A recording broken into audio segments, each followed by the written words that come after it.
Australia ने आज से भारतीय निर्यात के लिए 100% शुल्क मुक्त पहुंच शुरू की।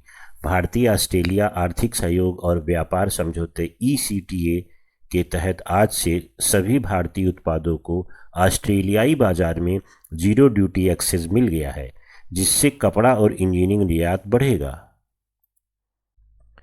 भारत और यूरोपीय संघ के बीच इस महीने मुक्त व्यापार समझौते पर अंतिम मोहर लगेगी।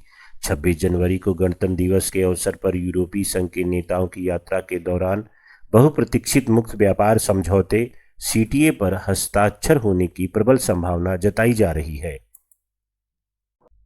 भारत और आसियान देशों ने वर्ष 2026 को समुद्री सहयोग वर्ष घोषित किया। एक्ट ईस्ट पॉलिसी के तहत भारत और आसियान देशों ने आपसी समुद्री सुरक्षा, नीली अर्थव्यवस्था और आपदा प्रबंधन में सहयोग बढ़ाने के लिए इस वर्ष को विशेष दर्जा दिया। नए साल में भारत की वैश्विक स्थिरता और कूटनीतिक यथार्थवाद पर विशेषज्ञों की गहन चर्चा। प्रमुख भू राजनीतिक विश्लेषकों ने 2026 में भारत को एक स्थिर धुरी के रूप में देखा है, जो अमेरिका और रूस के साथ अपने संबंधों में व्यवहारिक संतुलन बनाए रखेगा। बिम्स्टेक देशों के साथ क्षेत्रीय कनेक्टिविटी और सुरक्षा बढ़ाने हेतु भारत ने नई पहल की। बंगाल की खाड़ी क्षेत्र में व्यापार को सुगम बनाने के लिए भारत ने बिम्स्टेक देशों के बीच नए डिजिटल भुगतान और समुद्री गलियारों के विकास का प्रस्ताव आज साझा किया।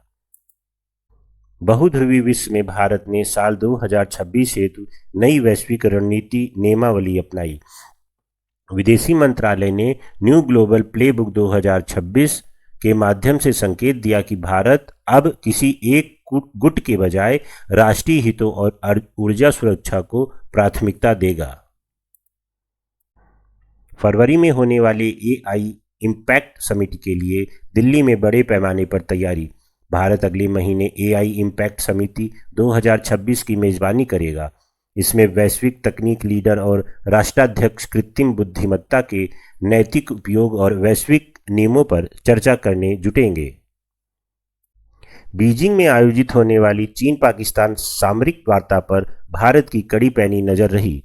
4 जनवरी को होने वाली चीन-पाक रणनीति वार्ता से पहले भारतीय रक्षा और विदेश मंत्रालय क्षेत्रीय सुरक्षा समीकरणों और सीमावर्ती बुनियादी ढांचों के विकास पर बारीकी से निगरानी कर रहे हैं। राष्ट्रीय सुरक्षा परिषद में स्थायी सीट हेतु भारत का वैश्विक अभियान आज पुनः तेज।